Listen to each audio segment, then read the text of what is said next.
আমাদের প্রিয় নবী সাল্লাল্লাহু আলাইহি সাল্লাম বলছেন, আলিয়ান মিন্না কামান জিলাতি মিন রব্বি। তো আল্লাহ নবী বলেন, আমার নিকটে আলীর মর্যাদা হলো যেমন আমার প্রতিপালকের নিকটে আমার মর্যাদা। আর এই কিতাব হচ্ছে খায়রুল উকবা, পৃষ্ঠা নম্বর 64। তো রাসূলুল্লাহ বলছেন, আল্লাহ রাব্বুল আলামিনের কাছে আমার যেই মর্যাদা, সেই মর্যাদা আমার কাছে আলীর।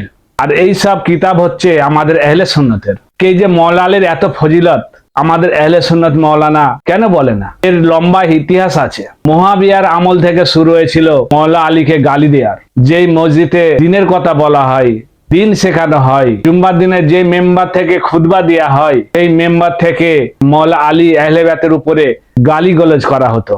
পুরো 80-90 বছর গালিগালাজ করা হয়েছে।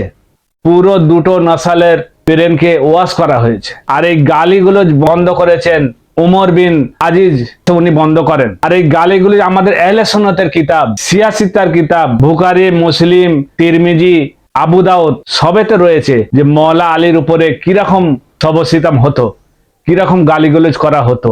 এগুলো আমাদের আহলে সুন্নাতের মাওলানা বলেনি। যারা 80-90 বছর ব্রেন ওয়াশ করেছে আমাদের আহলে সুন্নাতের মাওলানা, তাদের অনুসারী। রাসূলুল্লাহ আরেকটি রিওয়ায়াতে কি বলছেন, আলিয়ান ওয়াসিয়াতুহু হুমুল ফাইজুনা ইয়াউমাল কিয়ামাত। তো আল্লাহ নবী বলছেন, আলী এবং তার অনুসারীরা নিঃসন্দেহে কিয়ামতের দিন বিজয়ী।